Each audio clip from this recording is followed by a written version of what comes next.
Well, hello everybody. Welcome. It's me, NikoTheLegend. Hey, what's up, friend? Are you interested in lack of skill? Yeah. Or maybe some suck. I'm just a new guy for the love of game. We gon' go, I know it's bad. Times have changed, but not mad. Don't you know that games are my thing? Yeah, I know it's getting real late. Come on, look at me. I even do storytelling. Also, podcasts on great game subjects. Okay, yeah, I'm not a Markiplier or a PewDiePie. But hey, that's what makes me so unique, right? Right? Well, hello everybody. It's me, NikoTheLegend, also known as the well-mannered teenager, the snowflake, and the rambling idiot. And guess what? On today's podcast, I'm doing a first time ever interview with someone so awesome, so kind to be here. It has been an utmost pleasure to have her here. And this, like I said, this has never happened or anything. So this is awesome. Usually I do these interviews across Discord or Zoom or Skype, whatever you guys have seen. But this time, we're breaking records here. This is the first time in Niko show history on doing this. So who do I have here? Well, I decided to go with the local route. I have with me Karalyn. Hey. I forget. I feel really bad not knowing your last name. Oh. If you're comfortable with that. Karalyn Willis. Okay, perfect. Yeah. All right, breaking the ice already. So Karalyn was kind enough to come out and do this interview with me, and she is a local musician. Did I say that right? Yes. Okay, perfect. Okay, sweat off my brow. You're doing good. Okay, cool. You're doing good. Perfect. I should have got a massage before this. So, yeah, so we're going to be just hanging out. We're going to get to know Karalyn. We're going to be having a nice discussion, learning the 101, all about her. No pressure, of course, and then her origin story of like why she got into music and where she is now, in the present. So, Karalyn, where can everybody reach you to hear your music, your sound, and Karalyn 101? Well, if you're talking about over online, you can check either my personal Facebook page, Karalyn Willis. It's just spelled Karalyn. Perfect. My name's spelled different. Nobody would know that. And then my last name, Woulas. You can find me there, and I post all my shows and stuff on there. And then also on my band page, Karalyn and the Dawn Patrol. Perfect. Yeah. So. Sweet. All right. Thanks. So there you go, folks. And you'll just like every time we do an interview, there will be always links below on how to reach that. So have no fear. You'll see that all when you're done reading or listening, and then you'll see it down below when this is posted on YouTube. All right. Appreciate it. Okay, Karalyn. So thanks again. You look great. Thank you. I always look not so great, but I'm just as long as we got the hat in the scene, that's all that matters. Yeah, you look awesome. You got your trademark. You got this whole setup, and yeah. And you just had your workout. So. Yeah, I just had my workout. Yeah, I was actually. And your shower. I should have got a massage too. And then you guys don't see it, but there's our lights here. Lights are literally just my monitor screens because if I turn that light on, it's like it's super bright. It's like a sun ray. Perfect looking at the picture. Yeah. Yeah, perfect. It's mainly just you that's perfect, Karalyn. Oh, yeah, there's going to be a lot of buttering up. I let everybody know because that's just how you break the ice when you're in an interview with somebody. So, let's start from the top. So local musician, you've been doing this for some time now, probably a long time. But I'm always, like me personally, I always love the origin story. I'm a sucker for that because I think, with any person in the practice of certain arts, I think it's the most important thing to see where that all comes from. Like what were your inspirations? Like who showed you the ways? Who was like the sensei in your life? The guiding light. So just for starting off, just keep things simple. How did it all begin with you? Well, it's funny. I guess the first thing when I was real little like when I first learned to talk, my parents told me that my first words were actually words to an Elvis Presley song. Good start. Yeah, and so they didn't know what I was saying at first, and then all of a sudden they handed me a microphone one day, and that's what I was saying. Yeah, so. Wow. Yeah, to an Elvis Presley song. So. Do you remember which one? It was to a movie. I don't remember which one. It was to one of his movies or something. They must have had one of his movies on. Yeah. You know. Wow. So yeah, my first words were to an Elvis Presley song. So, I guess it kind of started from there, and then my dad was always into music. With guitar and Good singing. man. Yeah. Yeah. And then I just watched him as growing up, and I'm like, I want to do that. Yeah. And then throughout the years, it was more when I was finished school, like college and stuff, that I really got into it, because that's when I had time. And my parents were always like, you need to do school before you do music. Both your parents were like that? Oh yeah. Okay. Yeah. Well, which Even they your were dad, right. huh? They were right. Oh, even my dad. He's like, yeah, you can have a guitar, but you need to do your homework first. Guitar, So- yeah, homework now, guitar later. Gotcha. Yeah. So when I was done school and graduated and stuff, I got more into it, and that's when I started learning stuff more, learning performance more, and really getting out and doing it and performing. And so then I'd say when I was in my mid-20s or whatever was when I really got into performing in public and stuff. Sweet. That must have been nerve-wracking at first, huh? Oh, Was it yeah. just you? Or did you already have some bandmates or some friends that you did it with? I started out with just me, because I had to, I was kind of making myself learn how to be in front of people. So I would go to open mics, open jams, Wow. and go and take my acoustic guitar or whatever. That takes And courage. It was definitely scary. Yeah, but I was like, Yeah. I was like, well, I'm not gonna get anywhere if I'm not gonna meet people to play with me unless I do this. Yeah, and I yeah. really wanted to have a band, so Oh, man, I just that's got awesome. out and started meeting people and playing and getting, and then it kind of just worked out from there. And I mean, it took time, but. But it was somewhat like smooth sailing, though, right? Just. It was, Mm-hmm. it was. I mean, each step was like, okay, I got to make myself do this open jam and get used to being in front of people. Yeah. I got to keep learning how to play guitar good. I have to keep learning how to sing and, all that stuff all at once. But it's really good, because around here in Brevard, there's a really good supportive music community. Oh, yeah.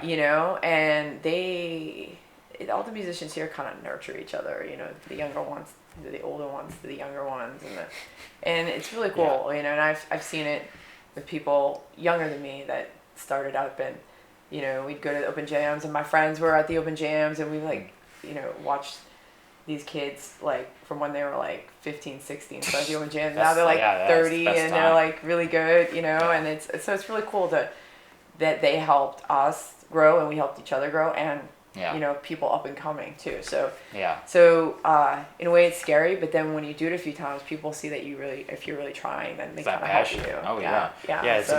It's amazing that people can just like detect that right away. Yeah. Because if they see, I mean, you can always tell when someone does it for the love of the sport or just for the money, let's just say, or for the fame and glory. Right, like Jerry Maguire. Yeah, pretty Show me much. With the money. roids too. Yeah. Roids and money goes a long way. But it's, I think that's fantastic. And you said, seeing kids start at ages 15, 16. I mean, crap. Because I was in a band at one point, and we started, it was like a garage band, high school garage band. Mm-hmm. Like something so simple. And then it was just me and two of my friends, and then, well, we wanted to be a 3-person band, but it's like, it was that whole dynamic, or that whole like complication. It's like, but I want to be the singer, I want to be the guitarist, that type of deal. I'm just the drummer, just sitting in the back, so I'm just letting them do their thing. Yeah.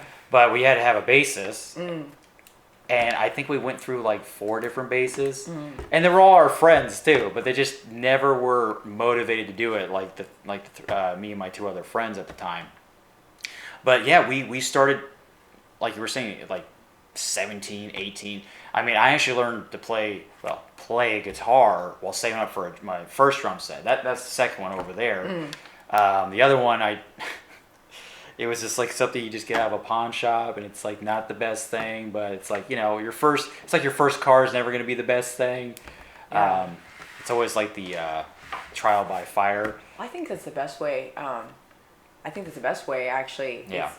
As opposed to, like, for guitar players buying like an expensive Les Paul right off the bat, you don't even know how to play. You know, it's like you might not like it. You might not like it. I mean, I know you like test it out and stuff, but you know, when you making investments like that, you appreciate the more expensive stuff more. You know, like, and you learn more stuff when you have to get something cheap and then modify it. You know, like you can get like a cheap $150 Fender Squier guitar and put new pickups in it and make it sound like, you know, $1,000 guitar, you know, but you learn how to do that, you know, so that when you have the money to buy the more expensive stuff, you appreciate it more. Right, you know what goes into it, you know what you're looking for when you spend that money. So I think that's better. I mean, it's all a part of like the learning process. And like, me and my two, like my bandmates, it's like that. It's just all this newbie ass equipment.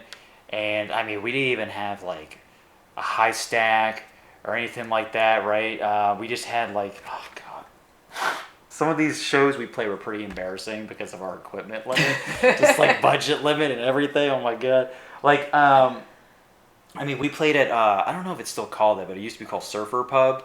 Oh yeah, I remember that. Yeah. Oh god, that was horrible because, you know, we were a punk band, right? Loud and obnoxious, fast paced. You go to that type of bar, that's not the scene for loud and obnoxious punk, right? It's more for like, well, actually, they were kind of punk in the beginning, weren't they? Well, I'll tell you this much, that when we got there, it was more like an acoustic type of setting. Okay. And our setup was horrible. Like the outlets were on one side, so we couldn't even like reach out that far to where it sounds like we're playing like all around or whatever. It had to be like on one side, like mono almost. It was terrible. And then like we're playing our set list, and you get people like walking and leaving and just like, oh, the music's terrible or something. You're like, you guys should go back to band practice. Like someone said that, just some like redneck looking guy. I'm like, I love this. He just doesn't get punk music. No. Well, we were not to get political, but we were talking about how George Bush sucks or something like that. Oh, so once you get a little political in a bar, yeah, exactly, yeah. So that's what punk's about. Yeah, I used to have a punk band too. Yeah, well, let's talk about that. When did the punk band happen? Was that the first thing you did? That was the first thing I did. Yeah, that was the first thing. That was the first band I had, and that was after, you know, my acoustic, trying to meet people and stuff, and so we did a punk band. I started out as like skater surf punk. Yeah, that's what's up. And then we had to modify it because that's such a small niche. that you can play. Yeah. So then it became. Then we kind of took more like. We still played skater surf punk, but then added more mainstream stuff. It was started doing Blink 182. Good. And they're like my favorite band, so this is music to my ears. Hey, pun. And we had. Whoops. You have some good puns. Yeah. I throw like 50 punches, and one of them's gonna hit one of these times. Yeah, it keeps everything interesting. May we know the name of the band? It was called Lady and the Tramps. Oh, perfect. Yeah. So you were the lady and everybody else was the tramp. Good. Yeah, that's how it went. Yeah. Yeah. That's such a man. If I heard that, was it an all like female band or we with some bros? It was me and dudes? 3 other guys, and okay. Myself, and one of the other guys, Jeremy, was the lead singer. We both sang mostly. Okay, cool. So I was asking if it was all female because he said Lady and the Tramp, so I was like, okay. Yeah, it was funny, like, and they'd introduce it, they'd be like, guess which one's the lady and which one's the tramp? Yeah, wearing like clown makeup or something. Like, can you guess? It was, it was pretty obvious who was the girl and who wasn't. I mean, you just never know. You never know. Sometimes. So how long were you in that band for? That band lasted up to a couple years, probably like 13, 12 years. Okay, so was it like I do it now still, but you still in contact with them? Yeah, I could. We would have different members now, but it's just hard getting everybody together for that band, you know. So because of lots of different reasons. But, Is it like that with the band that you're in now? No, the band I have now. I mean we play. You know, I got my rotation of different musicians. So if one can't make it, I got others. You know, so. I got plan B, C, D, E. And I've had to adapt that over time, you know, to keep things going. Yeah. So You know, that's how it was with our basses. Oh God. For example, go ahead. Oh, go ahead. Yeah. I was gonna say, like, when we recorded like our first demo. Well, actually, it was our second demo. Our first demo was just at like this place called Rocket Studios. That's like, I don't even know, off US 1 somewhere. They're not in business anymore, but the mixer or whatever, the producer was like some guy that looked like he was fresh out of high school or something. Like, it was a really young kid. And you know, if you ever want to listen to like really raw music, which is like demos, for example, where it's just like no editing, that's pretty much how our demo was. And it was, I don't know, it was just not a good time because I messed up a bunch of times, but you kind of just, at that point, you just had to keep going because, like, you know, time is money. Yeah. And but when we recorded our second time, like many years later, like that was back in 2008. So we recorded our second demo like in 2015 or somewhere in Orlando. It was like really weird. Not a weird it was kind of weird location. It was like this producer guy had to come out like the back of a building or something. He's like, all right, come in here. And it's like, you would have never known that he has like a studio there. Oh, wow. Like, it's very like disguised well. Just all these white buildings, and then little guy just pops out. I'm like, hey, come in. And then I just remember that like we had, all of us were there, even our bassist, but he was so lazy, he didn't practice anything. And I'm like, great. So our guitarist knew the bass chords and everything, so he pretty much had to do double work. So I don't know if that's ever happened with you before, where you had to be doing two things at once or something like that. No. Especially when you go to record, usually if you're paying money, you have everybody lined up to know what they're doing. It's Well, I think yeah. we were trying to get away with not doing the bass lines. Okay. But the producer, he was a real stern, like, blunt guy. Yeah. And he's like, no, we need the bass line. We need that. Kind of, And like I said, I'm the drummer. I was just sitting back. you're doing your thing. Yeah. I can't tell you how many times I've had to do retakes after retake, and that shit's stressful. Like after we were done, I didn't play drums for like a whole month. Well, it makes you better though, because when you're in the studio, I don't know if he made you play to a metronome or whatever. But yeah. So everybody's got to be on time and accurate. And then the engineers, they know when it's off like that. So it makes you better. And like even now, like I was just going to the studio on my own and practicing vocals. Yeah. Picking harder and harder songs because to be more precise on the notes and stuff. And right away the engineer, like, you're not on time. You know, and my father comes in because he knows about voice and stuff too. So they're both picking on me, like, you know. But it's made me a lot better even in a few months. You know? So going to the studio and doing that stuff, and sometimes I'm like, I love the studio, but man, I'm pissed. Like, but you know what you're doing and you find out what you're doing, and there's no better place. Well, it's just it's nature of the beast. It's like a vicious cycle, and we had like a plan to do 5 songs. Well, it just turned out to just do one really good one. And we paid like a total of $500 for it. I mean, it sounds amazing. I actually got to let you hear it. Yeah, I'd like to hear it. It's pretty good. But it was just that guy. I mean, I think his wife came in a couple times, but she was just there to spectate. But it was literally just one guy just mixing, doing all the producing and all that. And I don't know if this happens rare. I think this happens very rarely because he even said like I usually take like maybe a few days to a whole week to get this down. But maybe because it was one song and maybe it wasn't too difficult, but he got it all done in one day. Pretty much worked on it, and then when we left, worked on it when we got there, and when we left, it was done. And we were just like blown away by how good it was. It's like it's the stuff you gotta deal with in that industry. Producers and stuff like they're gonna be critical. Like they're gonna, like you said, pick on you and stuff and let you know because how else are you gonna know? Because as well as I do, playing live is completely different than playing in the studio. Oh yeah. Because besides like the audience members and stuff, you can kind of get away with messing with a lot up. more stuff in live than you can in the studio. Yeah. Yeah. And you can like, oh crap, I messed up a chord. Hey, you just keep going. You don't have to stop. You just improv it, or and just like, haha, it's funny, right? But like in a studio, it's like stop, like. Do it again. Yeah. Tick, tick, tick, tick. Like, oh, God. So playing live, you can get away with that stuff. Especially if they've never heard of you. Like, they don't know what's correct or not. They haven't heard you play those songs before. That's exactly. True. Which, let me ask you this, Karalyn. Were you a cover band starting off?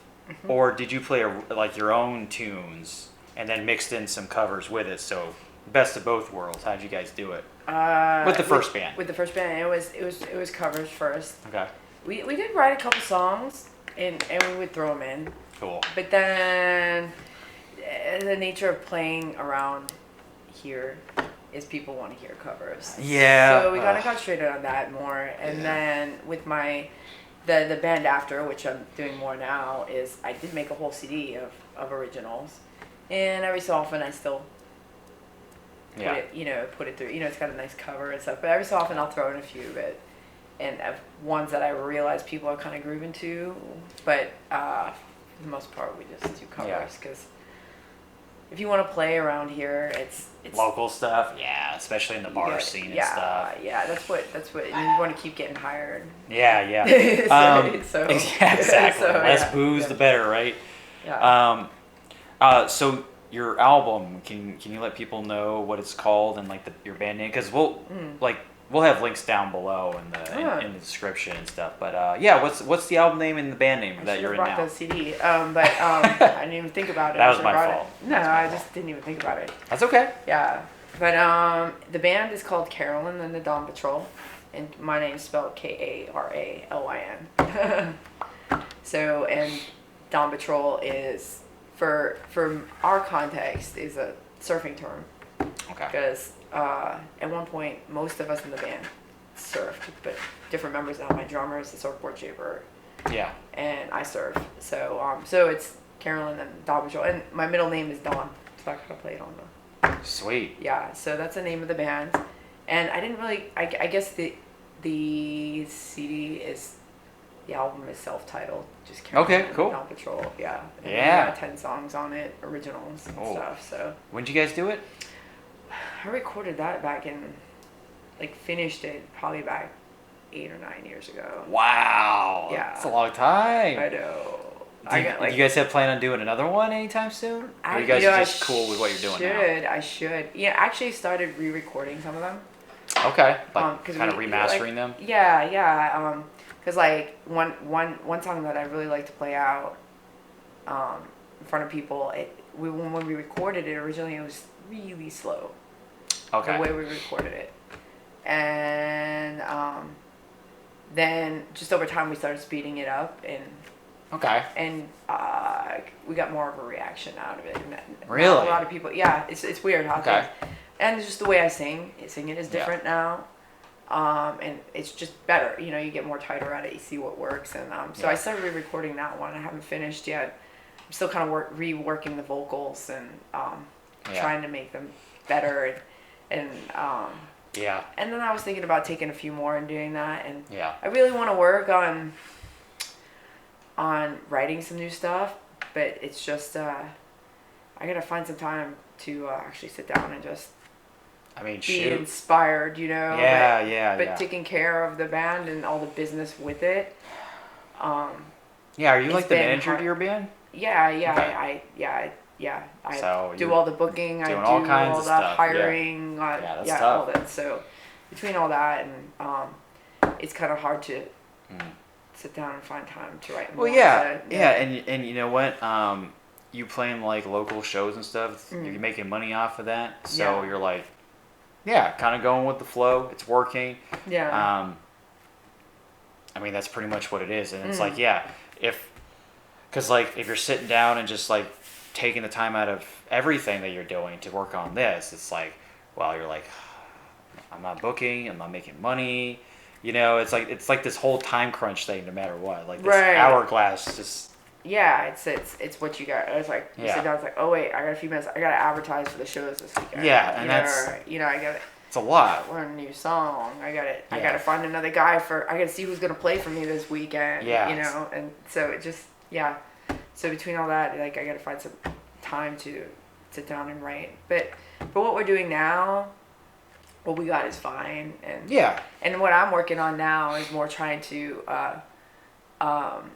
make the whole performance better. Like I just hired sound guys to be at all my shows. Okay. Sick. So I was kind of doing it just for certain ones. Now I want to concentrate on making the sound consistent for each show. So I just had a meeting with them, and I'm gonna have them for all my shows now. And that's awesome. Is it expensive? It's not cheap. It's not cheap.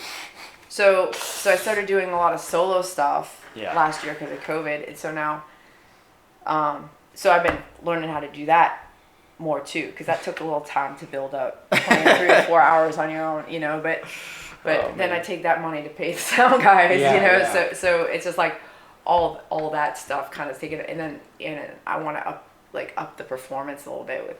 Cooler outfits and maybe some dance stuff, you know. So I've been kind of concentrating on that and trying to find another full-time guitarist and stuff. Yeah.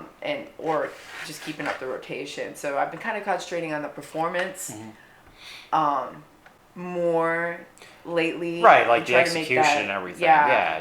Add more flair and stuff. And then when I can kind of get that down, and which it's been getting better and better, improving all the time, then that within itself, maybe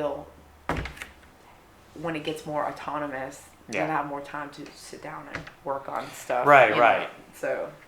Yeah, right now you guys are just trying to find that sweet spot. Yeah. To where you can just kind of roll with it. Yeah. So. Speaking of cruising, have you ever, like, whether with the first band or any time in your life when you're playing music in front of people, have you ever gone on like state tour or like across the country, anything like that? Like take you and your bandmates, anything like that yet?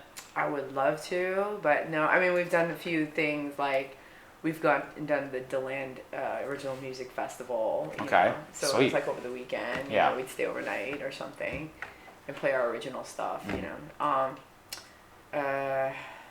We've been we used to play Daytona regularly before COVID in Ormond Beach. Okay, cool. And stuff, so we'd stay up there. I think popular one weekend place to play. We had like an Ormond Beach gig and a Daytona Beach gig, and so we were up there on the weekend. All kinds of big bands play there too. Yeah. There's right on Main Street, so it's pretty cool. We played a few places in Daytona Beach, and we played in Fort Pierce and stuff. Sebastian, we played in Sebastian. Okay. So I'd love to go further or do some kind of tour or festival, but that'd be really cool. But you've branched out a little bit, kind of got a taste of like going out of town and stuff, and seeing what it's like in a new place. I think it's always, at least for me, whenever I would play shows, like I only played like a handful of shows live, and then that was pretty much it. And then and that was like when we were first starting out. Our first venue was this. I think I told you about this a while back, but it used to be right next to like Tijuana Flats, and it's now a Metro phone store. But it used to be this place called Pizza Day Rock. I remember that place. Okay, Yeah. so Okay. that was the venue or place to go to see like local like new bands play their original material and stuff. Like it was just set up for that.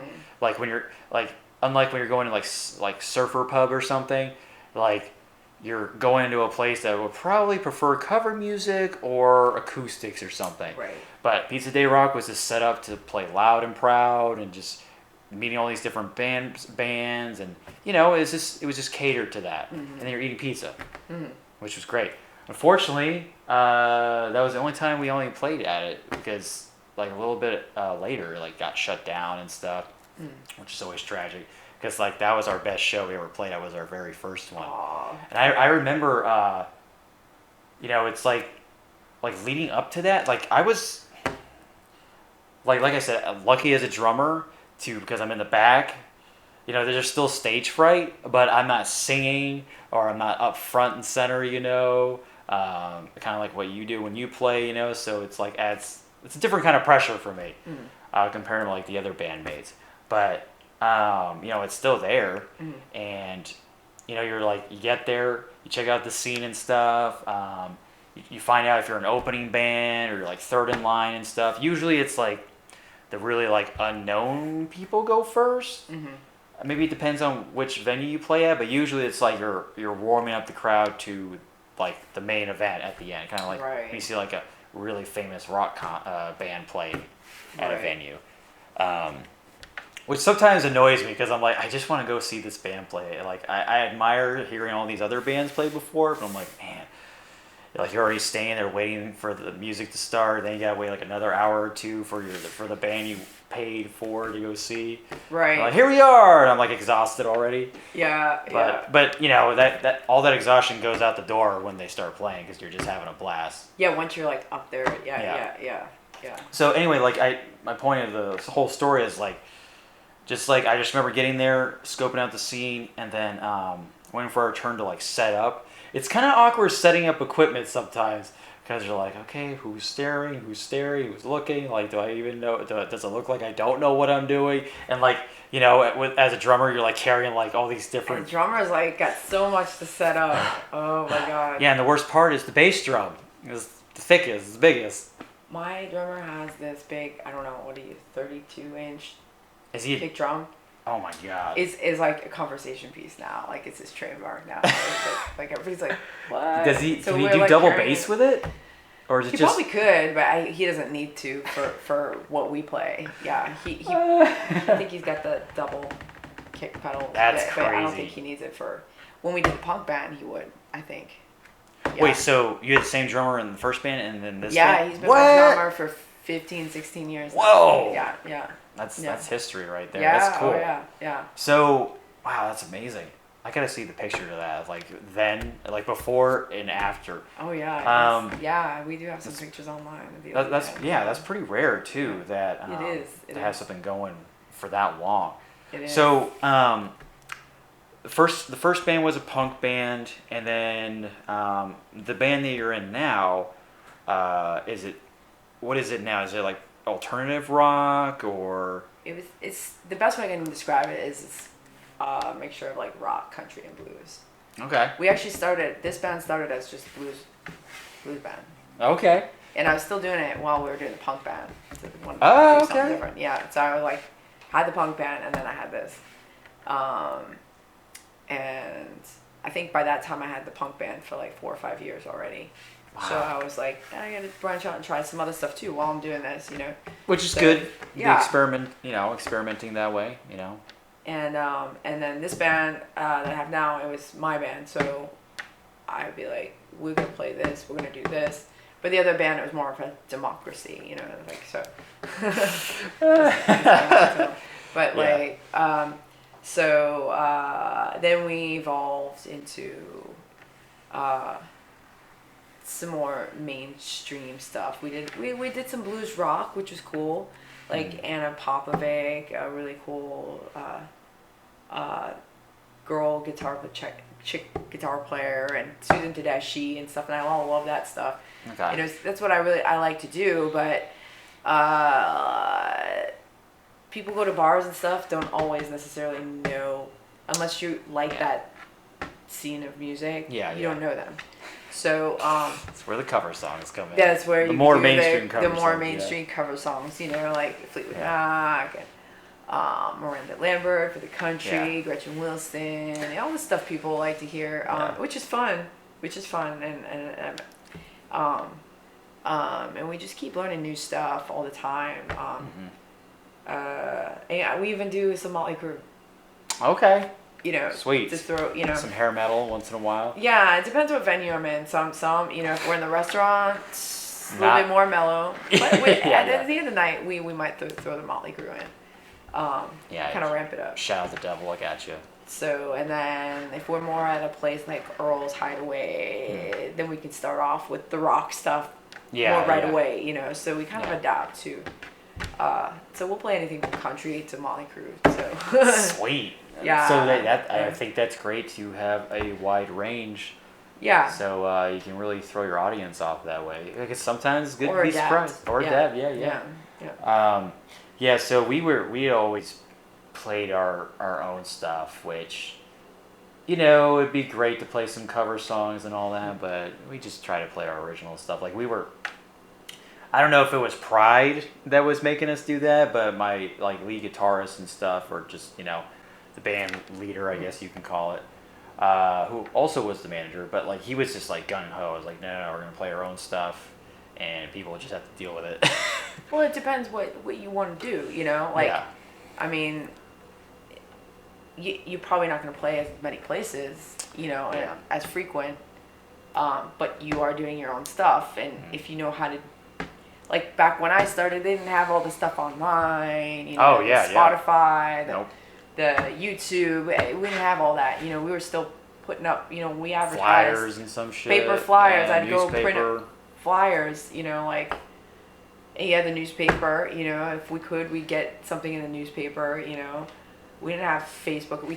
And then we finally got the texting. We can text people now, you know, and then finally, you know, but when we started off, we'd go and just hang flyers everywhere, you know, and so so it's evolved over time too, but it all depends what you want to do. I mean, we want to play. We'll throw in a few originals, but you know, if you want to play more, unfortunately, you're gonna have to play the covers, you know, but it's all what you want to do, you know, and if you want, you know, so.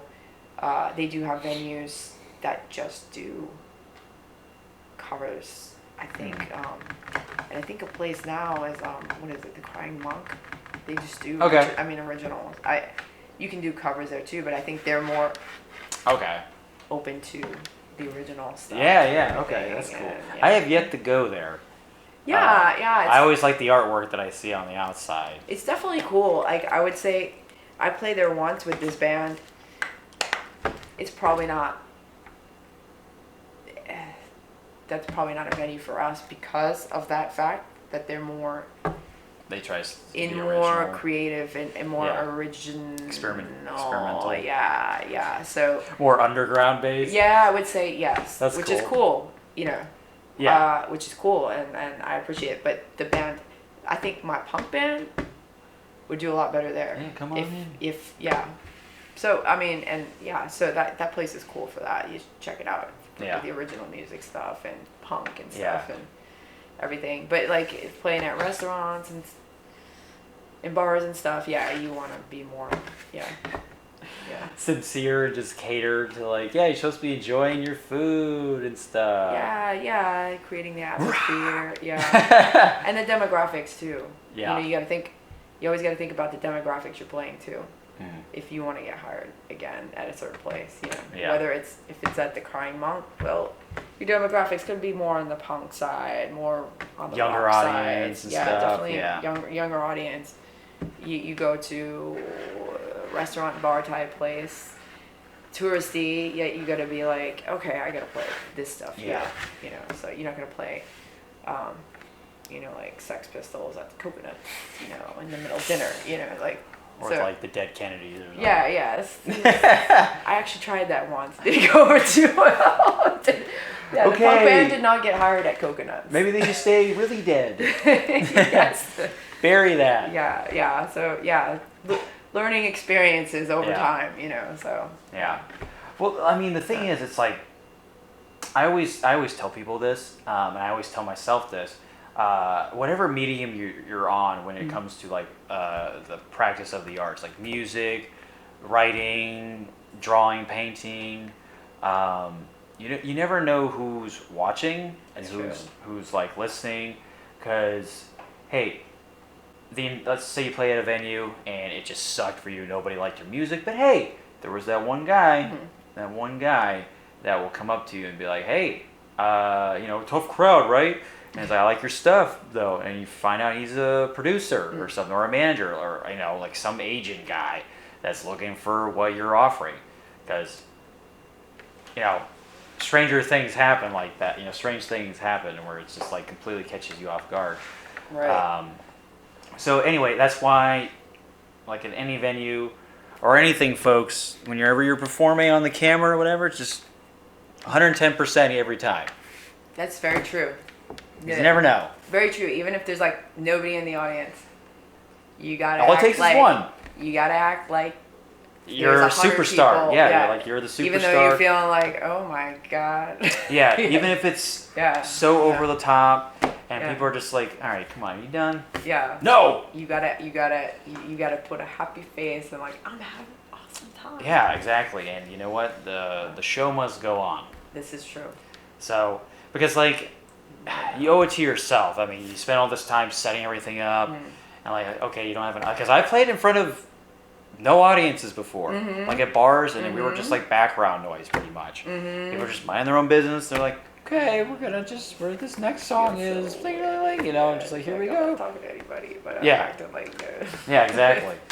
And I think I'm just thinking back to like a couple of shows we played was like the technical problems. Oh man, it's like you can spend so long on setting up and everything, getting everything tuned up, and it's like, okay, everything's good to go, sound great, and as soon as you start playing, something messes up. Oh yeah. And so how often does that happen to you nowadays, where you get technical stuff?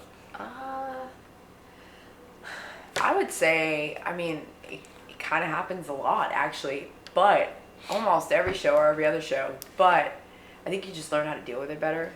Like you just. You're like, all right, cool. Okay, I know that pedal does this, or I know in this bar, my amp's gonna have a hum because of the power. Okay. Or, the sound. Oh, it's feeding back right when you start a song. It's like, and it's driving me crazy. Echoing and stuff. Yeah. But you just kind of keep playing. It's like, okay, I Next thought time. this might happen, so we'll fix it in the next once we're done. And so there's always something to fix almost, I would say. But you just learn how to deal with it. It's the crazy thing is, it's like no matter how many times you like check off every box like before you start any show, it's like there's always one thing that slips past your mind and you're like, shoot. Remember, like sometimes I've gotten better at it, but I use a wireless microphone. Yeah. You always got to change the battery every show. Okay. I'll remember that. Because I've had, when I first got it, all of a sudden I'd be singing and then it just, I'm like, I forgot to change that. Oh yeah, that sucks. And there's no like heads up. It just cuts off. Just cuts off. Yeah. Yeah. So I always have a big pack of batteries. Like that's like a habit for me now. Yeah. But a habit for me is to change the battery now. Yeah. Before every show. That sucks. Takes a lot of juice, huh? What is it does, like? yeah. Is it like double A's or? Yeah, double A's. Okay. Yeah, but I mean the thing is, you leave it on like a typical show is 4 hours. It's not like you shut it off in. You probably have it on for 6. Or whatever. Well, yeah, like so, doing tests and stuff like that and rehearsals. Breaks, and you're not using it and stuff, and just stuff like that, or Yeah.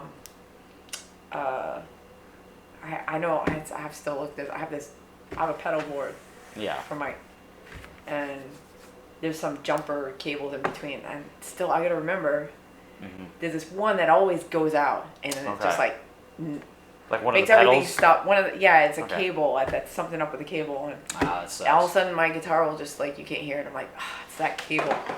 But I know that now. But when I didn't, and I just kick it a little bit, and it's like again. But like, so if you do now, I know. But there's times where I didn't, and I'm like, oh my god, my guitar, I can't hear it. There's just stuff you learn, you know. And I really got to get a new cable. I mean, it sucks when like you're using like an electric guitar and you're plugging it in to the amp, but like the guitar like slot or whatever, the piece where you know the cord goes in, it's like not working, and it's like great, you know, this is a thing. Like it's not the cord, it's the guitar and like the whatever the casing, the metal casing where the slot's at, you know. The jack. The jack, and sometimes that can go out, and you're like, okay, well, what do I do? It's like, I mean, what do you do in a situation like that, right? Do you just swap guitars if that happens, or are you able to fix something like that? It depends manually. If it's the jack in the guitar or the jack in the amp. Yeah. Jack in the guitar. I usually have like 2 or 3 guitars on hand with me. Yeah. So I'll just use the other ones. Or sometimes you can just tighten it. Okay. The nut, and it goes back in. Okay. Depends what the problem is, and then the jack in the amp, you can try to tighten it. Hopefully that works. Yeah. If not, I got a few other channels. Right? Yeah, you know, my drummer has this thing called the Macgyver Bag, and it's turned into a little mini suitcase now.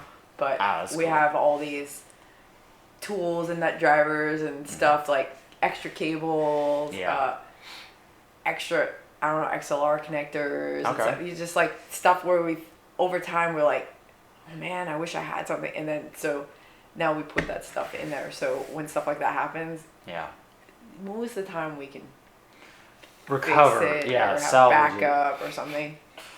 Or somebody has a backup amp. Like right now I have a backup amp in my car too.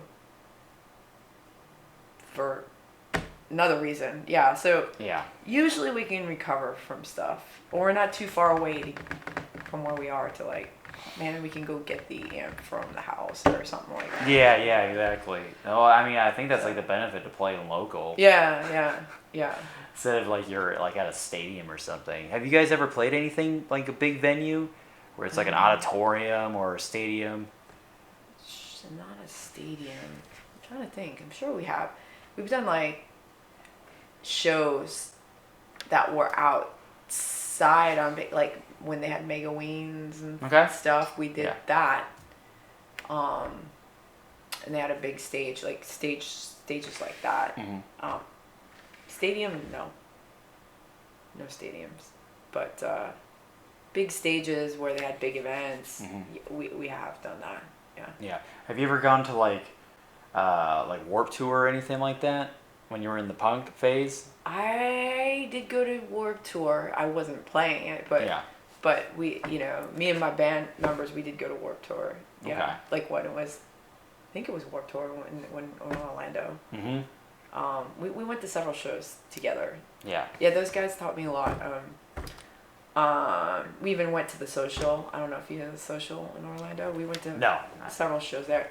It was a place in Orlando. I think it's called that now still. But they had a lot of cool like punk bands that would come through there and alternative bands, and so we'd go see shows there. It wasn't like the mainstream stuff, which was cool. And we'd go to a lot of shows together. Yeah. Did you ever do like Battle of the Bands or anything like that? Trying to remember. We always wanted to do that with our band, but we never got to. Did. Oh, I did one. Okay. It wasn't like a big one or whatever, but it was at I think at the time it was Whiskey Beach. Where's that at?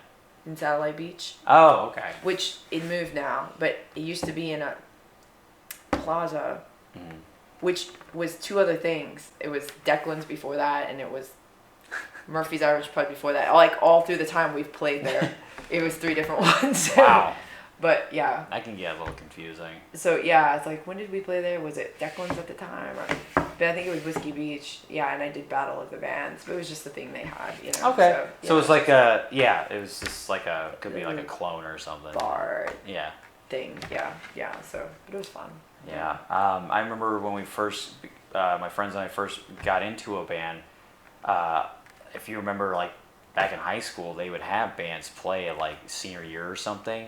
Okay. I want to say it was like it could have been a prep rally or something like that. I don't know. It was like a like end of the year type of event thing that it was just always every year because I was at Cocoa Beach for like 7th grade through 12th grade. And I just remember there was always like some celebration at the end, and they would just have people, bands playing, just like on school grounds and stuff. It was cool, and I remember we wanted to do that, but it never worked out. It didn't pan out that way. I don't even remember why, but yeah. Whatever. Your bass player didn't learn his stuff, right? Oh gosh, it's depressing. Really depressing. I'm like. It's like the bass guitar is awesome. It's like it gets such a, I don't know. People like put it in such a negative light because, I mean, you can be a lead bass guitarist easily. I mean, there's people that do it all the time, like Flea from Red Hot Chili Peppers or something. There's some really cool bass players. Yeah, or Mark Hoppus from Blink or something. Yeah. Just like that. And like, people like, I guess they think the bass player isn't like the star of the show or something, like compared to like a guitar, like electric guitar or something like that, or like a regular guitar. I think it's all what you make of it too. Exactly. But in general, yeah, they do tend to be kind of, along with the drums, the backbone. Yeah, it's like hold it keeping it together. together. Yeah. And it's awesome when you hear some really sick bass lines and stuff. I like that. I do appreciate that because I know some guys around here who do some cool bass lines and stuff. But I have to appreciate the bass. Like my bass player, he's not flashy, but he's solid. And him and the drummer, they just keep it together. Does he slap the bass or is he a pick man? No, he's definitely a pick man. He plays when he needs to play, and is consistent every time, and that's the way I like it. Yeah. Because when you get for the stuff we do, for the covers, we just need it steady. Yeah. You start adding your own stuff to it, it kind of takes away from the song, or it makes it too complicated. Yeah, and I agree. So for what we do, but I mean, if you're playing Chili Peppers or something, you definitely, or if you're playing originals, it would be cool to have, Yeah, some, I mean, it's just like sometimes drums lead the song, first instrument you hear, sometimes bass, vocals, regular guitar. I appreciate bands that kind of do all around, and it's not just like just guitar every time, or just you're singing local vocals and then it's guitar. I love it when bands can have a really sick bass line playing, and then there are vocals with it. And it's like, if you do it right, you can set up the song so well that way. Same thing with drums and stuff. Like, you can just set the mood and just get people, like, moshing right away. Without even any other instrument play. You just get going, and then people just start going ape shit. That is definitely the benefit of a punk band. Yeah. Yeah. There was at the Pizza Day Rock, our first venue, there was like these guys, okay, so we mainly, I guess you could say our style of punk was more on the, like, pop punk, because, like, Blink and, I don't know, Sum 41, Green Day and stuff. Well, I don't know, maybe Green Day in the beginning was less pop, but now it's just mainstream stuff. Yeah. But anyway, there was this punk band there that was, like, wearing, like the punk pants, the studded vest and stuff like that, like the mohawks, and, like, straight out of, like, the 80s or something, almost, or the 90s even. But, we were playing, and, like, one of the guys was just, like, moshing in front of us. He was, like, the only guy just doing that, and everybody else was just watching. I was just like, okay, this is cool. Like, he was just, like, rocking out and stuff. Yeah. He was being supportive. I don't know, like, I thought he was a little bit of a troll. Like, when we were talking to him, he seemed kind of, like, over the top a little bit, but I just thought it was pretty funny when he just randomly just starts like doing his hands like that and just like head bobbing real hard. I'm like, okay, sweet, you know. Yeah. Someone's into it. I don't care how many drinks it took. It's fun. It makes it more fun for you playing too. Yeah. And like I said, like that was the best venue we've ever played was the first one. Like everything was just no issues at all. It was just a nice place to play at. So you never played there at all? I never played there. Oh, man, I you never would have played loved there. that place. But I remember, wasn't Cameron running the whole thing or something? I don't know. Yeah. But I heard about it a lot when it was popular. Yeah. Yeah. I knew a lot of people, and I think people were doing open jams there too. Yeah. There was I mean, there'd be like 3 or 4 bands playing. Mm-hmm. Okay, so let's go on a more okay. How do I word this?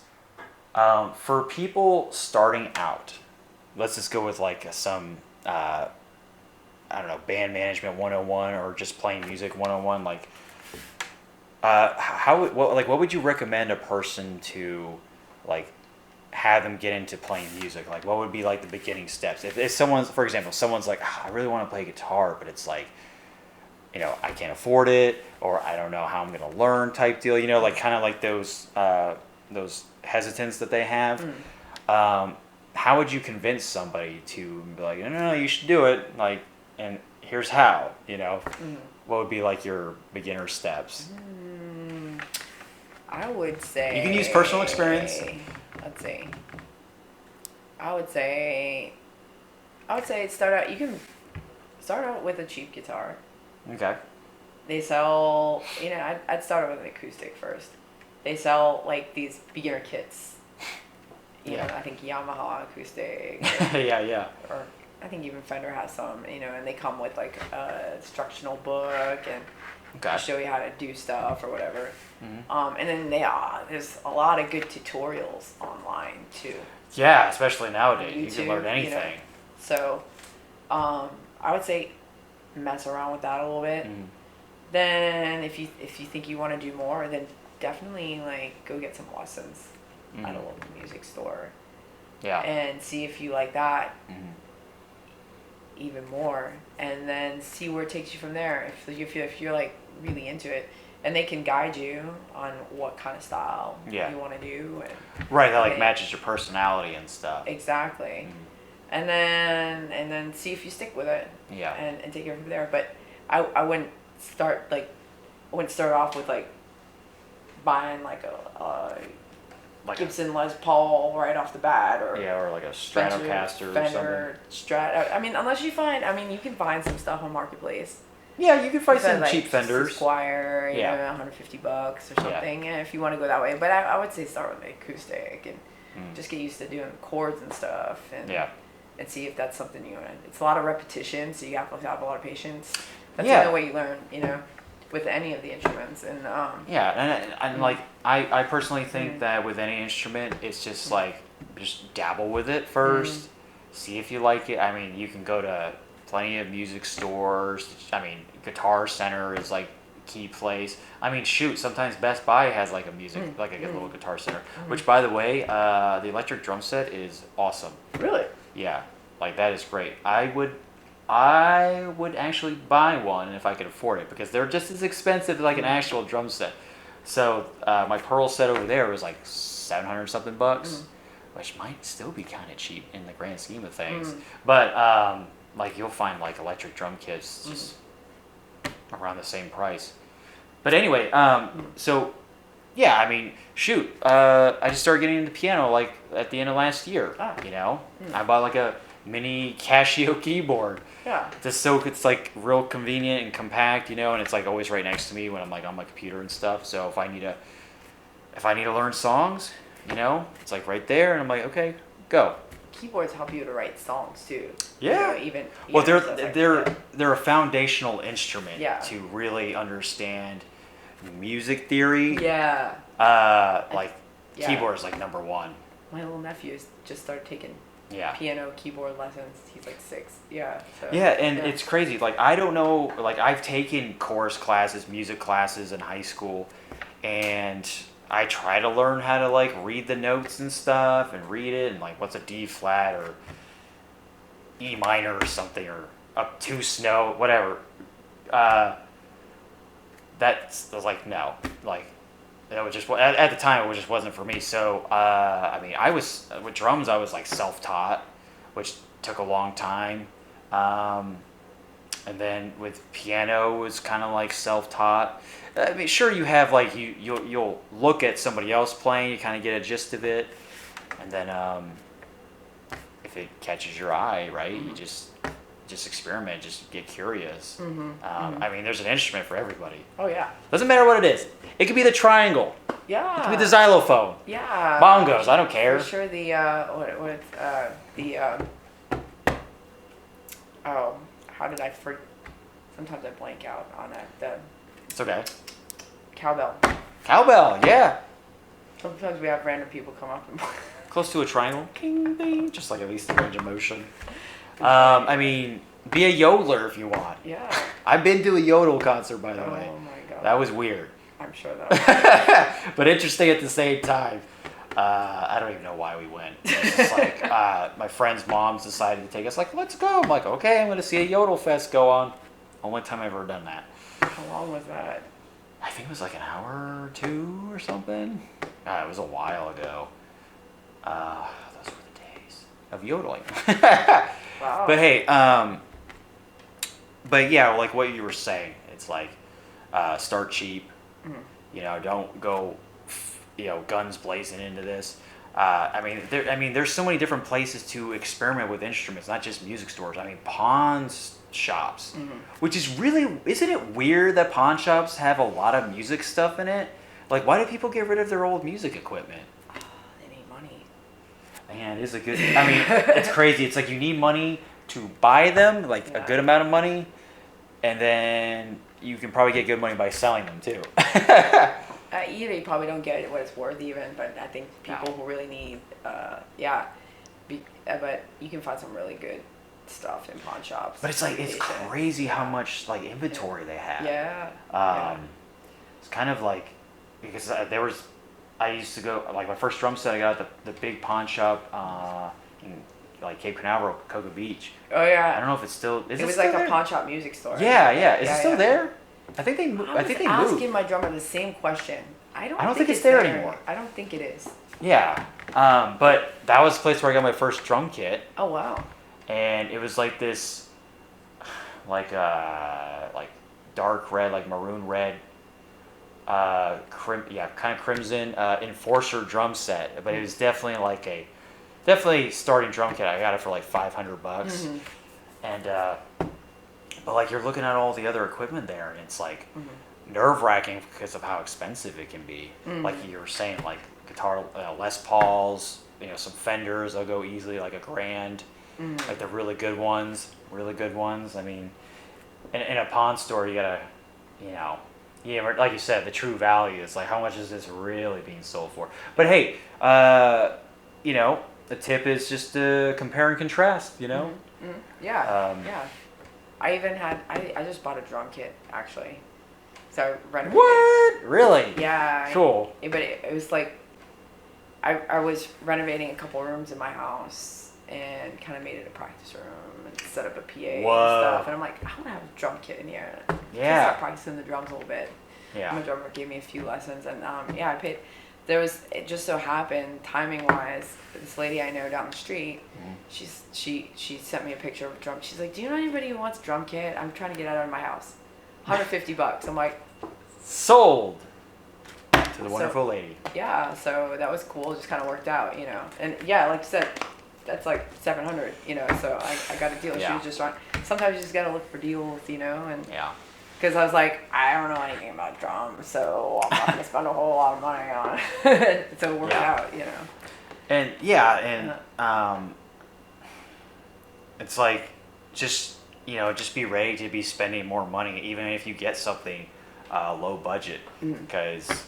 You'll need you might replace guitar picks or break drumsticks. I can't tell you how many drumsticks I've broke in my life.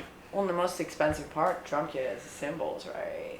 Yes, So it's I unbelievable. need to buy some cymbals when I actually get to the point where I need cymbals because my drummer was like, okay, you need this, like a crash and all that. And Slash, that's crash, slash, that's ride, the expensive part. hi-hat, yeah. Oh, man. Yeah, I mean, if you look at my cymbals now, I don't know if you guys can see the cymbals, but both of them up top are pretty much battered and beaten. No. But I can't afford it right now, you know. So I just make do. But I got the ride cymbal that's been holding true, hasn't been messed up yet because you don't play it too hard. Right. It's just like a ting ting ting, you know, and then the crash and the splash are like the loudest part of the drum set besides like the snare. So any other tips of people that are curious about getting into music and stuff? I just Anything say else? try everything and then see what Sticks. Yeah. Try everything. Find people who already have a drum kit, or find somebody who has a bass or whatever, and just try it and see what you like the most. You know, maybe you thought you wanted to play guitar, but then you find, oh, bass is kind of cool. Yeah. Need more of those, dude. Or keyboard or drums or whatever. You just didn't know. So I'd say just experiment and don't spend a lot of money off the bat. No. That goes for like a lot of first timers, especially with like a car or something. Oh yeah. Just don't go crazy. No. You don't really know what you want, so. Yeah. Well, it's like also you need to have some like fallback money, like maintenance money and stuff, you know, or money that you can use to replace anything that breaks, like we said before, because it does happen a lot. Like sticks break, you lose picks, guitar strings will snap. I don't know, maybe your keyboard buttons are just like so worn out. They just don't even boop anymore. Right. They don't make any keys. If you get like an electronic keyboard or something, maybe, but an actual keyboard, it's like, can you even recommend like an actual keyboard? Because those are probably really expensive too. Well, I just know, like with guitar, if I have my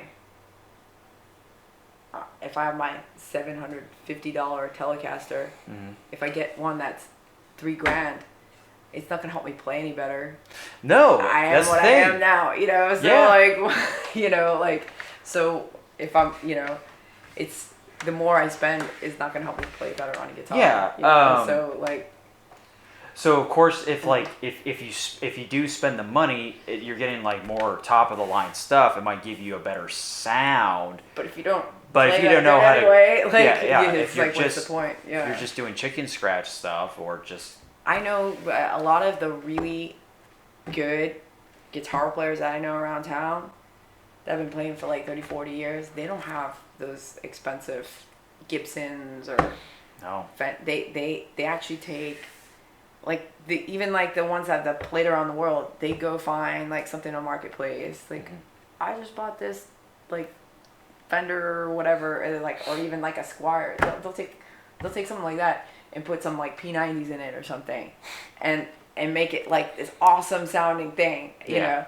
And they didn't spend more than like, $300, $400, you know. Yeah.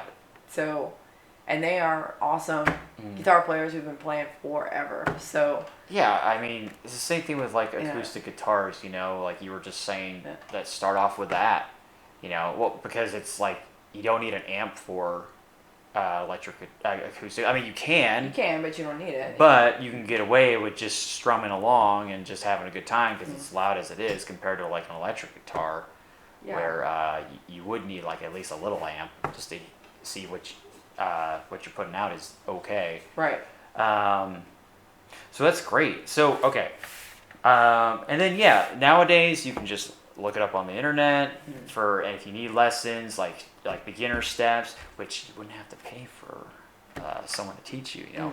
If anybody's like worried about stage fright, anything like that, or like having a tutor, like an actual tutor, or going in somewhere, just look it up on YouTube or something. And I think you can even get like instructors online too, right? Exactly. I think right. I mean, I would assume so. Yeah, if you can get online instructors and anything else, like why can't you do it with music? Yeah.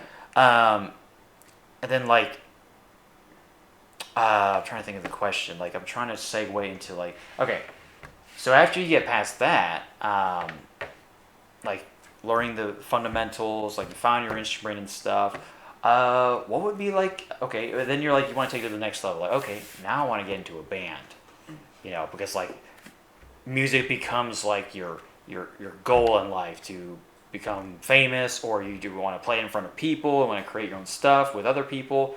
So when it comes to that, when you get to that mindset, how does someone ease into wanting to make a band or getting people to join in with you?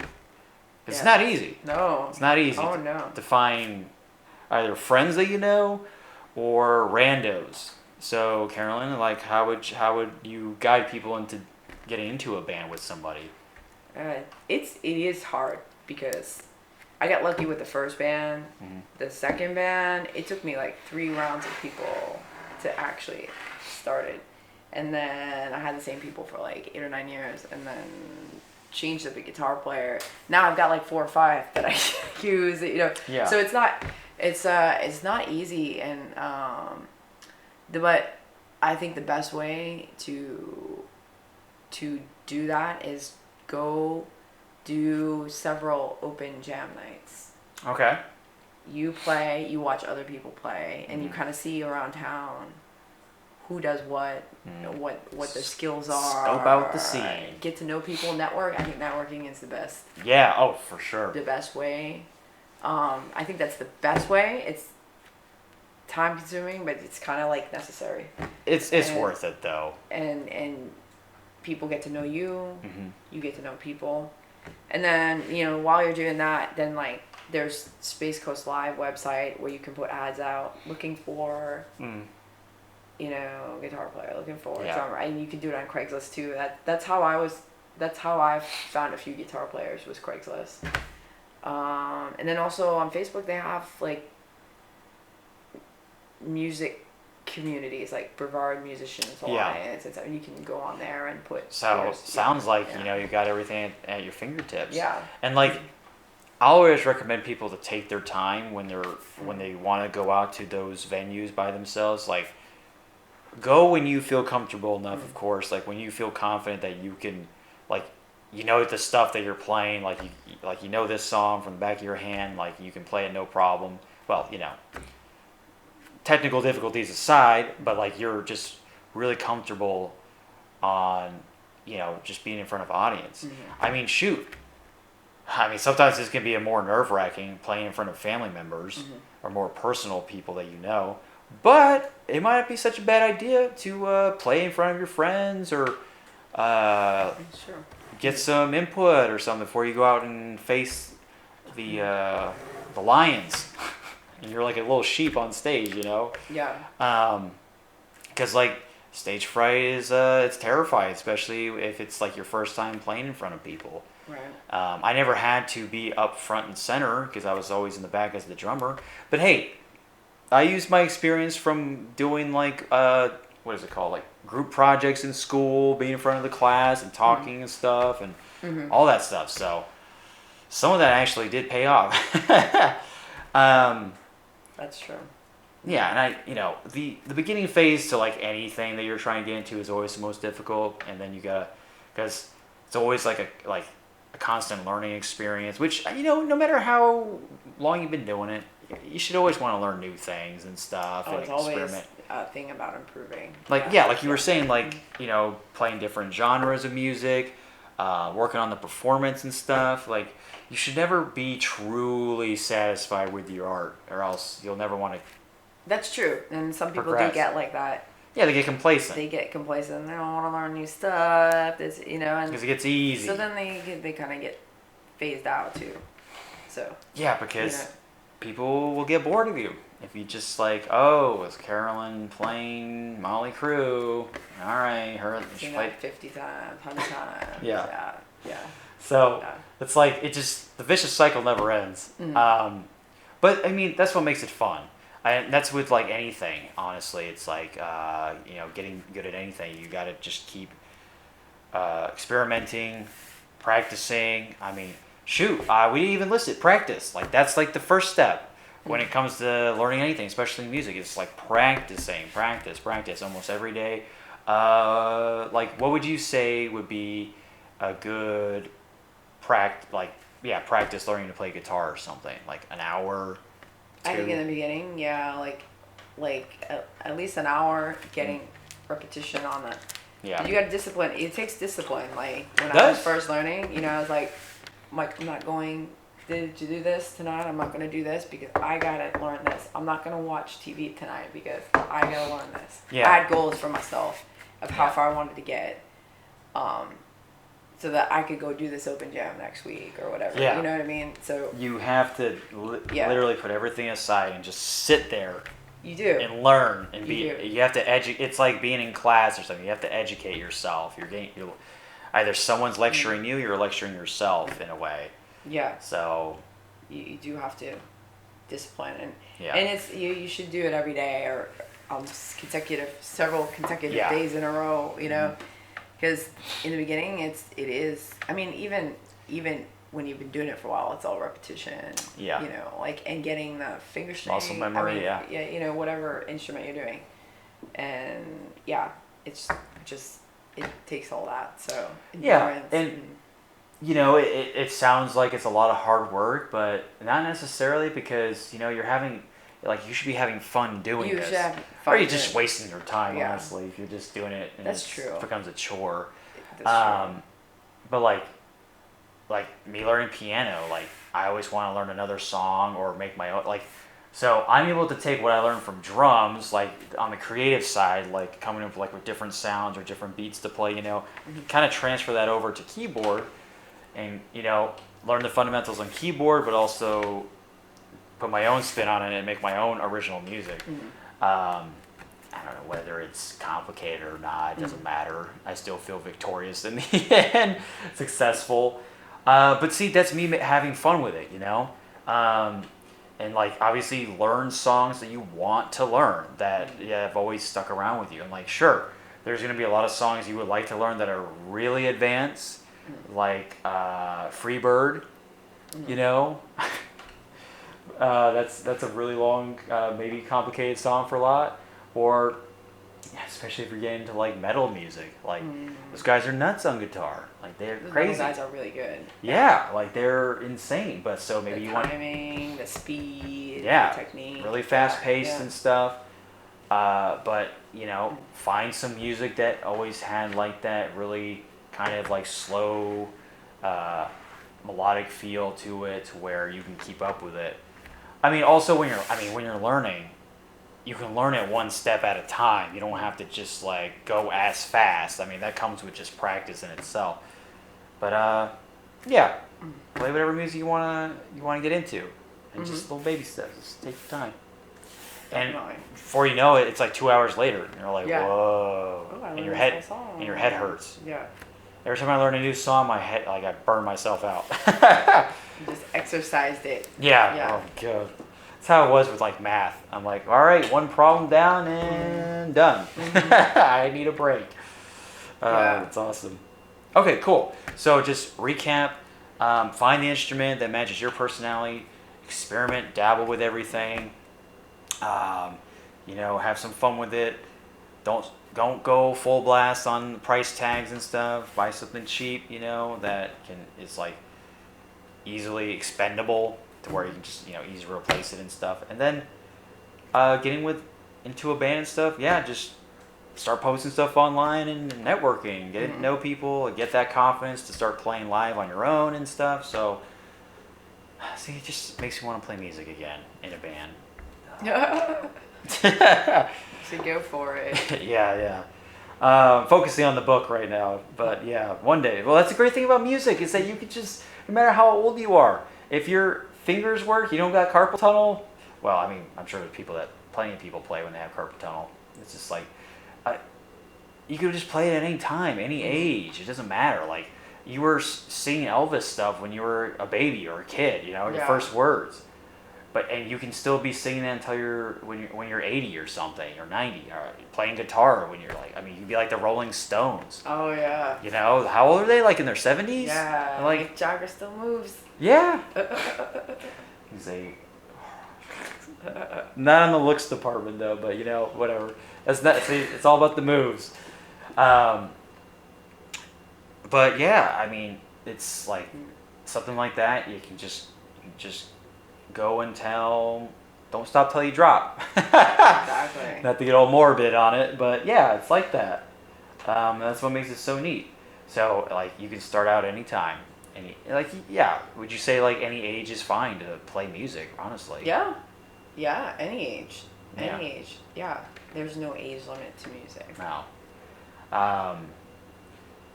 And it's interesting. Like sometimes we'll start kids off really young, like with piano lessons and stuff, and they become like professionals later on. But I'm like, I still think, like even like I'm 31 now. I'm sure if I spent as much time as they did on piano, like I could be a professional myself. But in reality, like being a professional is just like you're able to make money off of what you do. That's how you become a professional. Right. Which is, I had a drummer tell me that at a music store one time. It's like, hey, he's like, you're a professional as soon as you start making money, whether you're like this badass drummer or not. It's like if you're playing and people are throwing the change in the cup, like woo, pro. Welcome to professionalism. Yeah.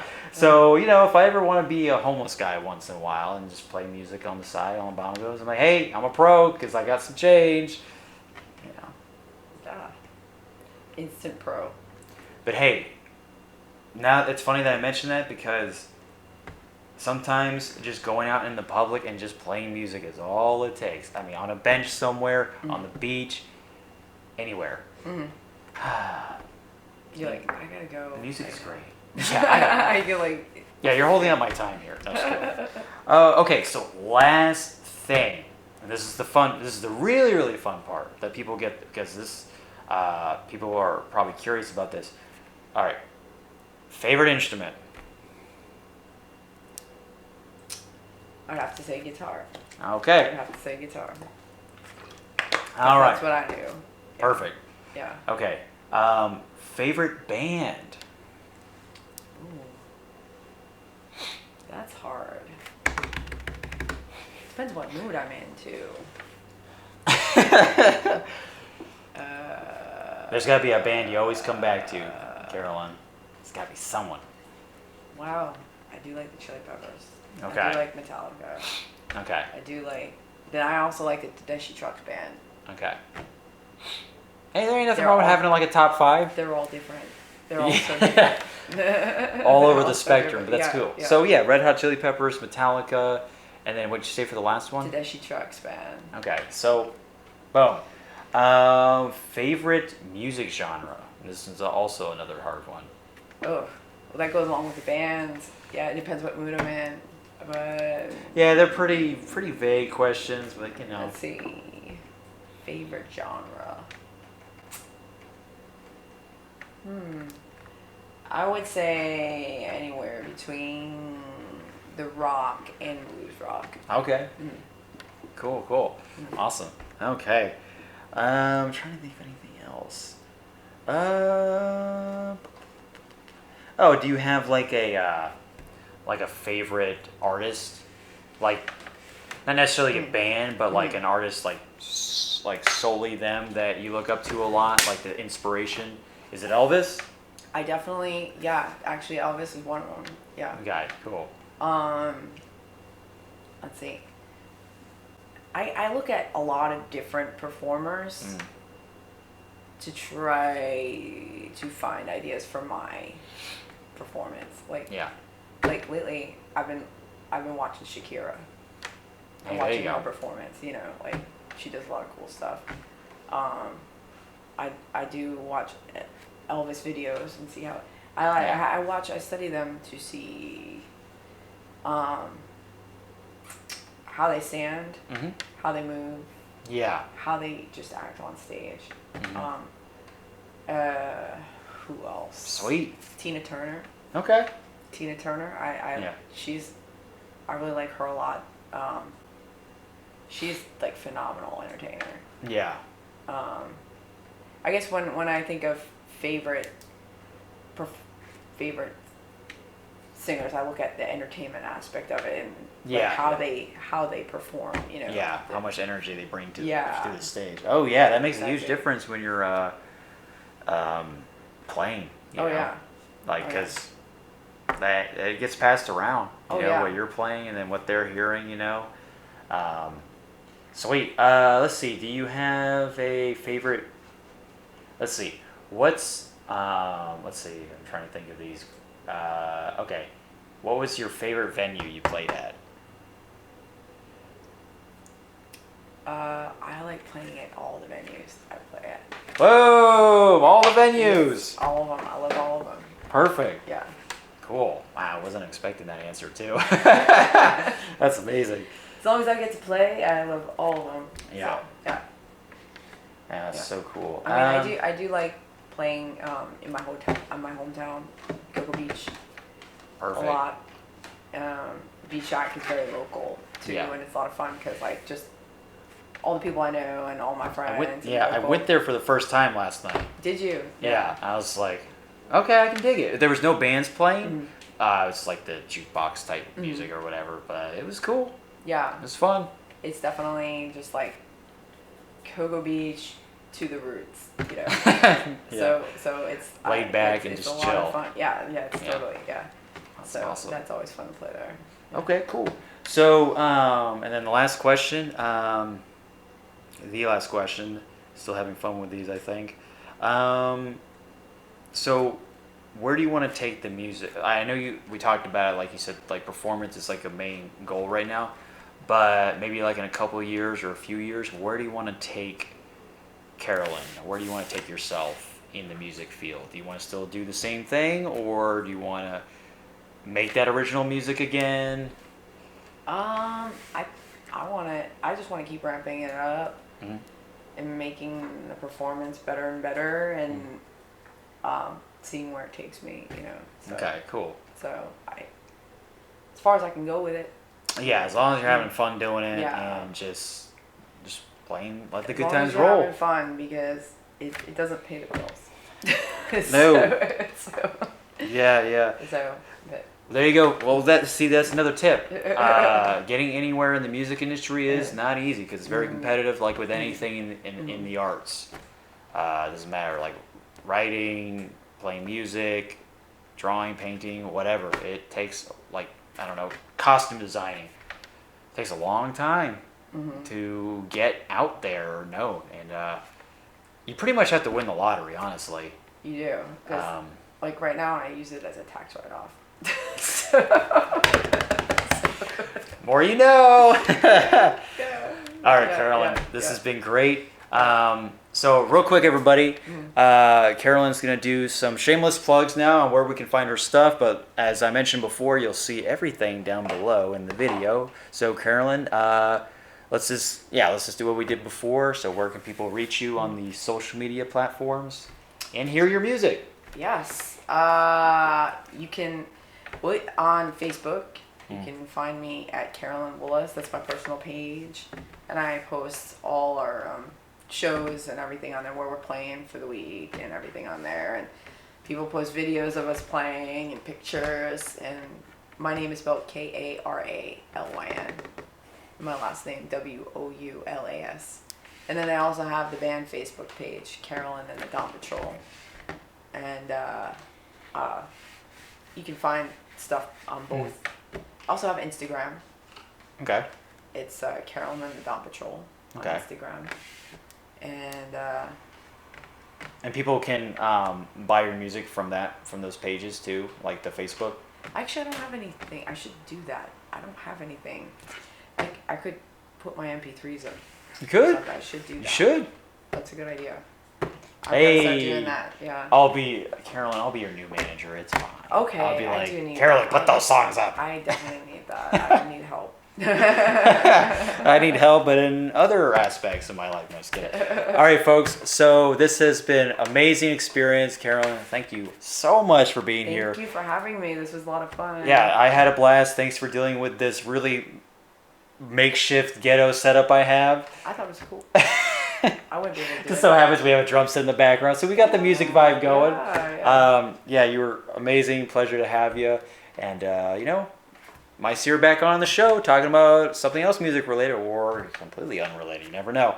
But I've been your host, NikoTheLegend, folks. And, you can find me on the YouTube, Instagram, Twitter, Facebook, so on and so forth. And it's been a pleasure. So, bye-bye. Bye.